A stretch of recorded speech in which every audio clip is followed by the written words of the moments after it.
Greetings, humans. I'm Andy, and I'm George, and welcome back to the Windmill full of corpses. Right, so I've heard King by Tesseract, and I've heard King by Elevati, and now I ask myself, which one is the heftiest king?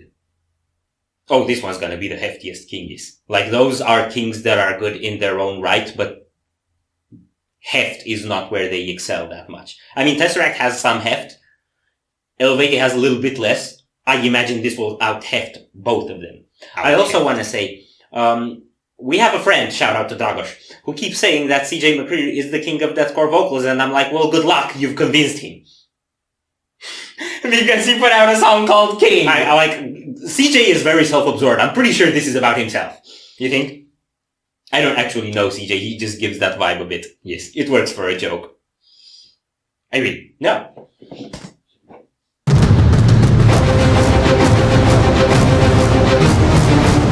Really like the game. See, I told you it's about himself.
Dude! I mean, King. This is the honest suffering. You will proceed. This is the top straight of me. There we go.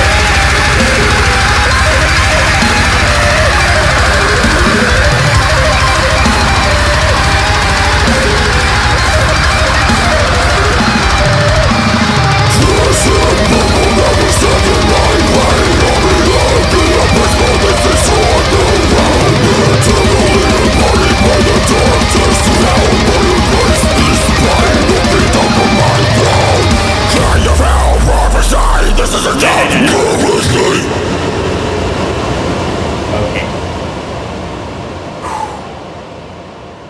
See, it's about himself. Yo, so the king of deathcore vocals is a Satan-possessed mud skipper. Mud skipper? Nobody has vocals this muddy and moist. Mud skippers don't have vocals. They're fish. I mean, they do if they're Satan-possessed. Seriously, if you pull this guy out of the mud, you get Phil Bozeman, whose vocals are very dry and dusty. So you take CJ McCreery into the desert, he turns into Phil Bozeman. Pretty much, yeah. Okay. Whatever. No, but I mean an actual argument about the music with that very retarded imagery, which is, it's really, really moist. That sounds weird, but I get your point. Dude. Funny thing about this one is, of the 3 Immortal Disfigurement tracks that dropped, it's the best. I do think it's the best, but it's the one that had me least focused on the vocals. Despite the vocals being obviously spectacular, and particularly despite that one moment during the breakdown that sounded like he was a toad, the orchestrations and the guitar melodies in this are absolutely spectacular. Yep. And the rhythmic intricacies going on the drums too. Particularly at the beginning, you had a really cool alternation of blasting and whatever was happening and when it wasn't blasting.